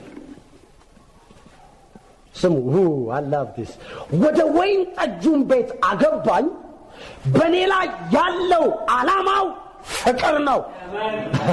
አሜን በሉስ። yes ወደ ወይን ጠጅ ቤት በኔ ላይ ያለው ዓላማው ምንድነው? ፍቅር ነው። እግዚአብሔር በእናንተ ላይ ያለው ዓላማ ፍቅር ነው። መኃልየ ምዕራፍ 8 ቁጥር 7 ላይ ይሄ በጣም ያስገርማል። ብዙ ሰዎች እንዳግሱታል ይሄን ጥቅስ። ቁጥር 6 ጀምሮ ላንብበው። እንደ ማህተም በልብህ እንደ ማህተምም በክንድህ አኑረኝ። ፍቅር እንደ ሞት የበረታች ናትና፣ ቅንዓትም እንደ ሲኦል የጨከነች ናት። ፍንጣሪዋም እንደ እሳት ፍንጣሪ እንደ እግዚአብሔርም ነበልባል። ብዙ ውሃ ፍቅርን ያጠፉት ዘንድ አይችልም። የትኛውም የሰዎች ክፋት እግዚአብሔርን ከፍቅር ከመሆን ሊያጠፋው አልቻለም። ክፋቱ እየበዛ የሰው ልጅ ምድር እየተበላሸች በሄደች ቁጥር እግዚአብሔር እንደውም ፍቅሩ እየጠነከረ እንደውም ለሰው ልጆች መልካም እያደረገ አንተን አገር ተደርምሶ መሬቱ አጣቸው። እግዚአብሔር ነው ደፋ። እግዚአብሔር ለኖህ ኪዳን ገብቶለት ሁለተኛ ምድርን አላጠፋ። ሁለተኛ ስሙ፣ ብዙ ውሃ ፍቅርን ያጠፉት ዘንድ አይችሉም፣ ፈሳሾችም አያሰጥሙትም። ሰው የቤቱን ሀብት ሁሉ ስለ ፍቅር ቢሰጥ ፈጽሞ ይንቁታል። እግዚአብሔር ስለ ፍቅር ምን አለ ሲባል ዋቴቨር በቃ ያለኝ ነገር አንድ ነገር ነው፣ ልጄን how will give them እግዚአብሔር አስበበት። yes ያለኝ አንድ ነገር አለ። ብዙ ነገር አለው እግዚአብሔር፣ ግን ከሁሉ የሚበልጠው አንድ ነገር ነው። ለዚህ ነው ጳውሎስ ሮሜ 8:34 ላይ ሲነግረን 32 ላይ ሲነግረን ልጁን ከሰጠን ሌላውን ነገር ከርሱ ጋር እንዴት እንዲያው። ምክንያቱም ሌላው ነገር ለእግዚአብሔር ምንም ትርጉም አይሰጠውም። ለእግዚአብሔር ፈውስ መስጠት ምንም ትርጉም የለውም። ምክንያቱም ለእግዚአብሔር ትልቅ የሚሳሳለት ነገር ልጁን መስጠት። ላሳያችሁ ብሉይ ኪዳን በጣም በዚህ ኤርሚያስ ምዕራፍ 31 ቁጥር 3 this one is very powerful your scripture። ኤርሚያስን እግዚአብሔር ምን እንዳለው እግዚአብሔር በብሉይ ኪዳን ፍቅር አይደለም ይላል። ኖ ኢስቴክን ይሰራው። ኤርሚያስ ምዕራፍ 31 ቁጥር 3 ከቁጥር 2 ለምንራም እግዚአብሔር እንዲህ ይላል፣ እስራኤልን ማረፊያ ሊሻ በሄደ ጊዜ በሰይፍ የተረፈውን በምድረ በዳ ሞገስ አገኘ። እግዚአብሔርም ከሩቅ ተገለጠልኝ እንዲህም አለኝ፣ በዘላለም ፍቅር ወድጄሻለሁ። ክብር ለኢየሱስ ይሁን። እግዚአብሔር in the Old Testament ምን ነበር? ፍቅር። ምን አለ? በዘላለም ፍቅር። ለምን? እግዚአብሔር በዘላለም ውስጥ ፍቅር ነው። ወድጄሻለሁ። ሕዝቅኤል 16 ላይ ይሄን እናንተ ታነቡታላችሁ፣ ግን አንዱን ጥቅስ አሳያችኋለሁ፣ ሙሉውን ታነቡታላችሁ። ሕዝቅኤል ምዕራፍ 16 ከእስራኤል ጋር ያለውን ግግር ብታዩት በጣም ያስገርማል። ይሄ እግዚአብሔር ይነግራቸዋል ማን እንደነበሩ ምን እንደነበሩ። ከዛ ከመፈልገውን ፓርት ላንብብላችሁ ቁጥር 6 ከዛ ወርጄ ደግሞ አነብላችኋለሁ። ባንቺ ዘንድ ባለፉ ጊዜ በደም ውስጥ ተለውሰሽ ባየሁሽ ጊዜ በደም እንዳለሽ በሕይወት ኑሪ አልሁሽ። አዎን በደም እንዳለሽ በሕይወት ኑሪ አልሁሽ። በእርሻ እንዳለ ቡቃያ አበዛሁሽ። አንቺም አደግሽ፣ ታላቅም ሆንሽ፣ አጌጥሽም፣ ጡቶችሽም አጎጠጎጡ፣ ተራቆትሽም። ነገር ግን እርቃንሽን ሆነሽ ተራቁተሽም ነበርሽ። ባንቺ ዘንድ ባለፍኩና ባየሁሽ ጊዜ እነሆ ጊዜሽ የፍቅር ጊዜ ነበረ፣ እኔም ጎናጸፊያዬን በላይሽ ላይ ዘረጋሁ። እግዚአብሔር አያችሁ ከእስራኤል ጋር ምንድነው ዓላማ? ፍቅር። ለዚህ ነው በእኔ ላይ ያለው ዓላማው ምንድነው አለ? ፍቅር። ስለዚህ እግዚአብሔር ከእስራኤል ሕዝብ ጋር ያጠነከረው ነገር ምንድነው? ላፍ። ከዚህ በኋላ እስራኤል በጣም ያስገርም ነው ያደረገባትን የሰጣትን ጫማ እግዚአብሔር ጫማ አይሰጥም የምትሉ ሰዎች፣ እግዚአብሔር ምናምን የምትሉ ሰዎች ይኸው እዚህ ተጽፎ ወርቀ ዘቦ አለበስኩሽ። ሃሌሉያ። የአስር ብር ሹራብ ገዛሁልሽ አርበያል። ወርቀ ዘቦ ዳስቆጣም ቁርበት ጫማ አደረኩልሽ። ያስቆጣ ቁርበት ሰምታችኋል? የጣሊያን ጫማ ማለት ነው በዚህ ዘመን። ትርጉም እንዲሰጣችሁ እንደዛ ብሎ በጥሩ በፍታ አስታጠቅኩሽ በሐርም ከደንኩሽ። ሐር ርካሽ ነው እንዴ? እንደዚህ አያችሁት? ግን ከደናት በምን በሐር በጌጥም አስጌጥኩሽ። ጌጥ አያስፈልግም፣ ጌጥ አስጌጥኩሽ አለ እግዚአብሔር። በእጅሽም ላይ አምባር እንዴ በአንገትሽም ላይ ድሪ ያደረኩልሽ። ብሬዝ ጋር ያምናል ማለት ነው እግዚአብሔር በአንገት ላይ በማድረግ የሆነ ነገር። አሜን። በአፍንጫሽ አያ ይሄኛው ችግር ነው። ይሄኛው ችግር ይሄኛው እንግዲህ እህቶቻችንን በአፍንጫሽ ላይ ቀለበት ያረጋሉ አንዳንድ እህቶችና እኔ አልቃወምም እሱን። እነሱን ካላመማቸው እኔ ምን አገባኝ። በጆሮሽ ጉትቻ በራስሽ ላይ የክብር ስም አትበሉ። መጀመሪያ አንብበው ባይብልህን፣ ከዛ በኋላ ካገኘ አታለም። አንዳንድ ሰዎች ወርቅ አንገቱ ላይ ካረገ ክርስቲያን ምን ያስፈልጋል? ምድር ላይ ትተነው የምንሄደው ማን ያለ እንደሱ? እግዚአብሔር እስራኤላውያኖችን የመጀመሪያ ኃጢአት ሲሰሩ ዘጸአት ምዕራፍ 32 ላይ ያላቸው ምንድነው? ማንም ሰው ጌጣጌጥ እንዳያረጋል። በቃ ተናዷል። እዛ ጥጃ ሰርተው ነበር በጊዜ። በቃ ማንም ሰው ጌጡን ያውልቃል። ባበለም ታውልቀላ ቀለበት ምናምን ይወልቃል። ከዛ ጌጣ አሁን ምን እያደረጉ ነው? ራሳቸውን እያጎረዱ። ከዛ ደግሞ ሲታረቃቸው በቃ ቀጥለው አረጉት። በራስሽም ላይ የክብር አክሊል አደረኩ፣ በወርቅና በብር አስጌጥኩሽ፣ ልብስሽም ጥሩ በፍታና ሐር ወርቀ ዘቦም ነበር። እሺ እግዚአብሔር እንዴት እንደሚያምር ልብስ ሲል አንቺ መልካም ዱቄትና ማርን ዘይትን በላሽ። መብላትም ሲያምኑት መልካም የሆነ ዱቄት ዝም ብሎ አሰስገሰሱን በላሽ አይደል፣ መልካም የሆነ ዱቄት በላሽ። ሃሌሉያ! አው just believe it። አሜን። አያችሁ የበላነው በልተን ቆሎም ቆርጥመን አንድ ቀን መንግስተ ሰማይ ይገባል። ይኸውልህ አንዳንድ ሰው ሲጎርቶ መንግስተ ሰማይ፣ አንዳንድ ሰው ደግሞ ዘና ብሎ ይገባል። ሁለቱም ይገባሉ። ችግሩ ግን ይሄኛው ተጠቃሚ ያኛው ሰማይ ስትሄድ ችግር የለውም። እግዚአብሔር ምንም ችግር የለውም ሰማይ ለመግባት። እነዚህ ነገሮች አስፈልጉ። ግን ይሁት እግዚአብሔር መልካም ዱቄትና ማር ዘይትም በላሽ፣ እጅግም በጣም ውብ ሆንሽ፣ ለመንግስትም ደረሽ። ስለዚህ እግዚአብሔር ዘጸአት ምዕራፍ 19 ላይ ሲደርስ ቁጥር 5 ላይ መንግስት አድርጎ ሾማቸው። የመንግስትነትን ስልጣን ሰጣቸው። እነሱን እንደ መንግስት እንደሚያቸው ተናገረ። ምክንያቱም ከአንድ ሰው የተጀመረ ቤተሰብ ስለሆነ መንግስት አልነበሩ።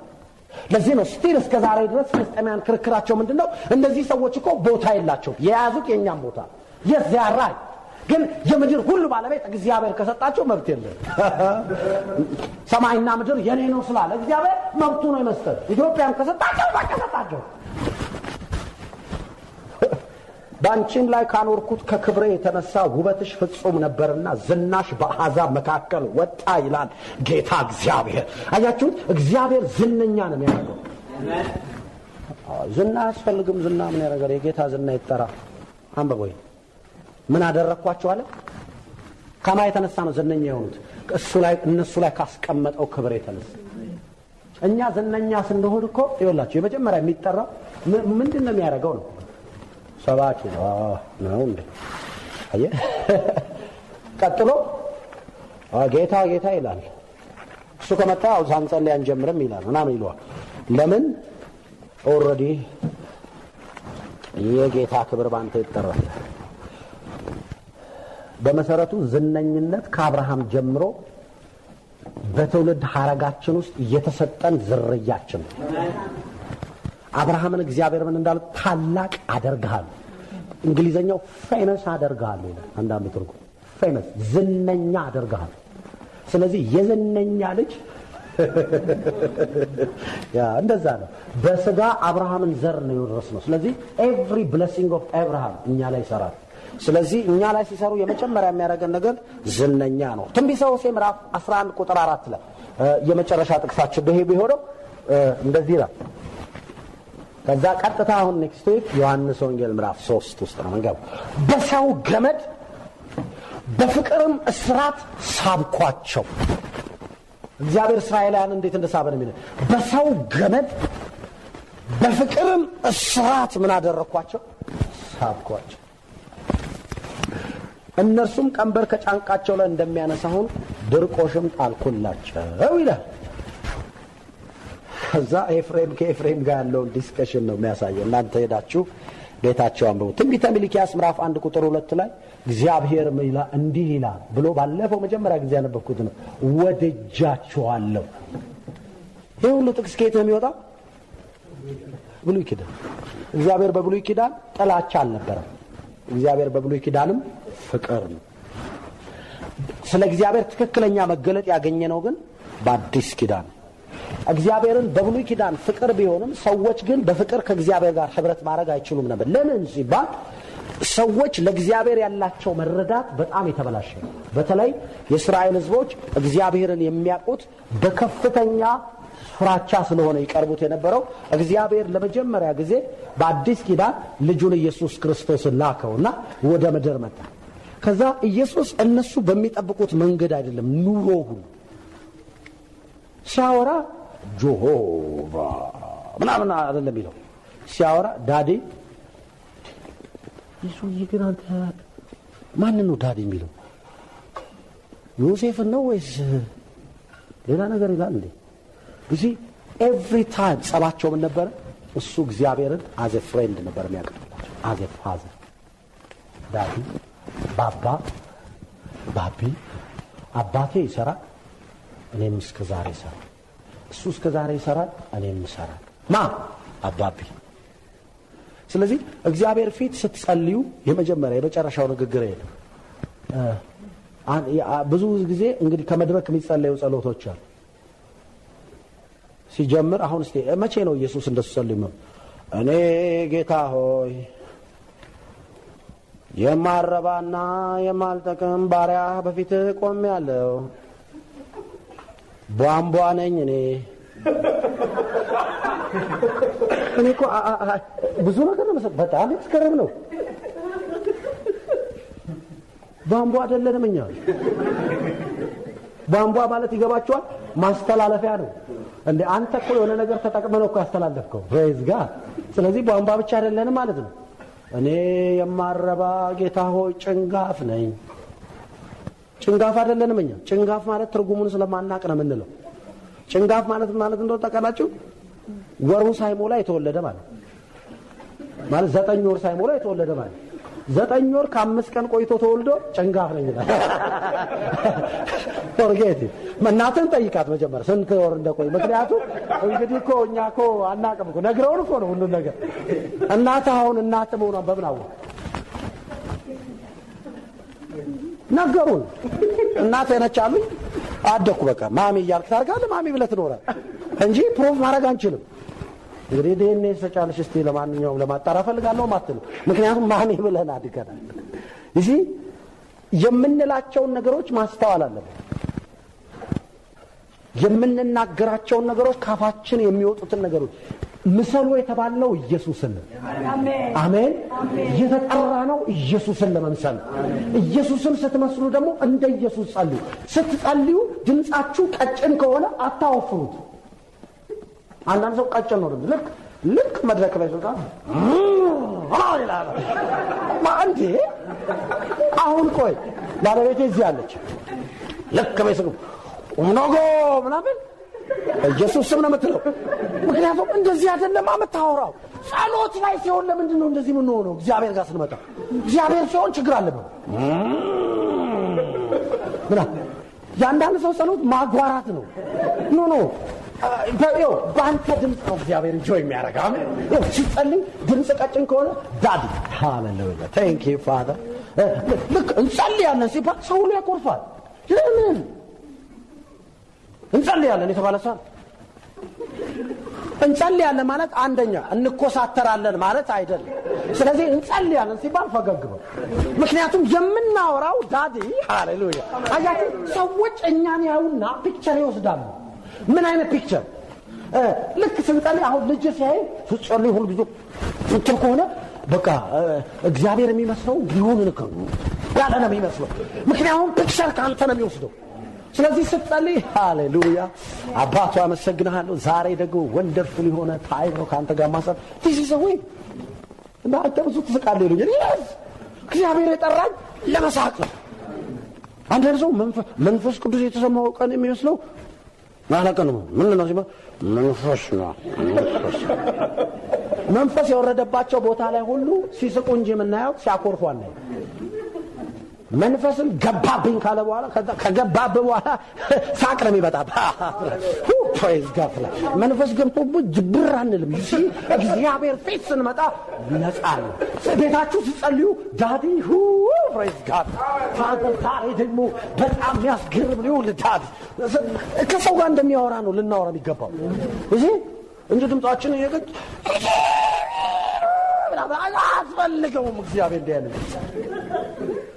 አንዳንዴ ምን ቆረጃቸው ጸሎቶች አሉ የሆነ በመናምን ውስጥ ተመዘግዝገ የምትመጣው እንትን ስትወጣ ዙፋን ነጭ ሆነ ወንበሩ እንደዚህ ቶ forget it brother እሱ አያስፈልገውም እግዚአብሔር እኔ ይኸውልህ አሁን ስለሆነ ሰው እኮ ለማውራት ስትፈልግ ወንበር ምናምን አታወራ ይኸውልህ just a fellowship ነው የምታረገው ስለዚህ ከእግዚአብሔር ጋር ስትመጡ ስለ ወንበሩ ስፋት ርዝመቱ እግሩ ላይ የሆነ ነገር ተውሱ ዳዲ I love you በጣም ወዳለሁ አባዬ ስለወደድከኝ አመሰግን this is the way ከእግዚአብሔር ጋር ብናው አሜን አሜን ዳዲ በጣም ይገርም ደግሞ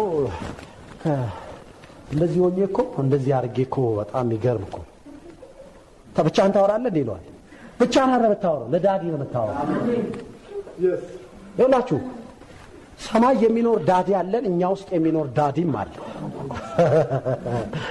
አዳድ ዘውት ይገርማል ባለፈው ተናገር ጥያቄ ፈጠረባ መንፈስ ቅዱስ ዳግመኛ የወለደን እሱ ነው አሜን ስለዚህ እኛ ውስጥ ይኖራል አሜን ስለዚህ መንፈስ ቅዱስ የወለደ አሁን ይሄን ጉዳይ ሴትልድ ማድረግ እንፈልጋለን ትናንትና አንድ ነገር በቃ ሴትልድ ማድረግ ፈለኩና መንፈስ ቅዱስ ይሄን ጉዳይ በቃ ዳንተ እና ፕሊዝ አንተ ግባበት አሁን ምክንያቱም እኔ አንድ ላረገው ስላልቻልኩ አንተ ኢንተርፌር አድርግ ኦኬ just forget it እንደዚህ ነው ልናወራ የሚገባው በቃ ተውኩኝ አሁን ከዛ ሰዓት ጀምሮ አላስብም ያን ጉዳይ ለማፈጥቻለሁ ስለዚህ መንገር ከፍቶ ሲያመጣ ነገራቸዋል that is the way አያቸው እግዚአብሔር አእምሮአችንን ይክፈተው አሜን በኢየሱስ ክርስቶስ ስም እንዲህ አይነት አስተሳሰብ በልባችንና በመንፈሳችን ውስጥ እንዲሆን ፈልጋል እግዚአብሔርን እንደ አባት እግዚአብሔርን እንደ ወዳጅ ምን ቀርብበት አስተሳሰብ እሺ ብዙ ሰዎች ሲያስቡ የሚያስቡት እግዚአብሔርን የሆነ ሰማይ ላይ ያለ የማይገባው ኖ ዳዲ አባት እግዚአብሔር ስላንተ ግድ የሚለው ሳትለምነው የሚሰጥህ ሳትጠይቀው የሚያስፈልግህን የሚያቃባት ስለዚህ ኢንጆይ ነው የምናደርገው እግዚአብሔር አባይ ባቢ አመሰግንሃለሁ ባቢ አከብርሃለሁ አባት ሆይ ከፍ አረጋለሁ ስለወደድከኝ አያችሁ ልናመሰግነው ነው የተጠራን ከፍ ልናደርገው ነው የተጠራን አምልኮ ልንሰጠው ነው የተጠራን ስለዚህ እግዚአብሔርን አመስግኑ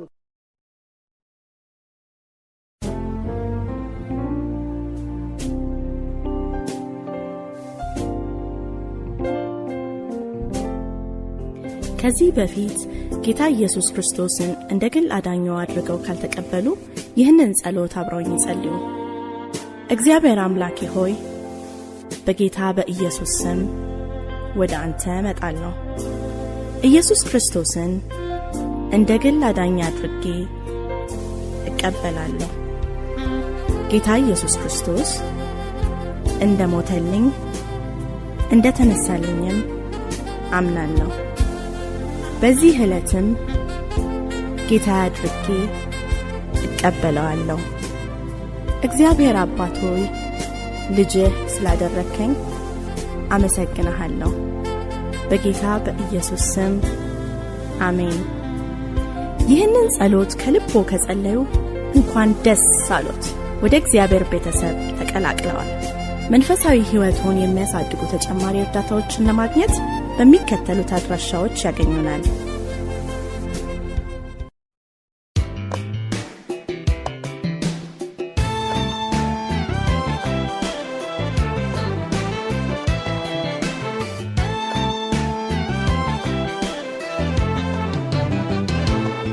መንፈስ ከሚሆን ጌታ እንደሚደረግ ያን መልክ እንመስል ዘንድ ከክብር ወደ ክብር እንለወጣለን።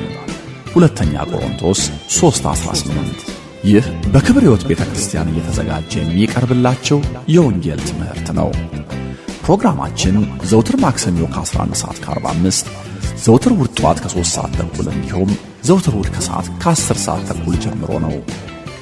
በሰሙት መልእክት የሆነልዎትን መልካም ነገር ለመመስከር እንዲሁም ተጨማሪ መልእክቶችን ለማግኘት ወይም በአገልግሎታችን አብሮ ሰራተኛ ለመሆን ከፈለጉ በሚከተሉት አድራሻዎቻችን ያገኙናል።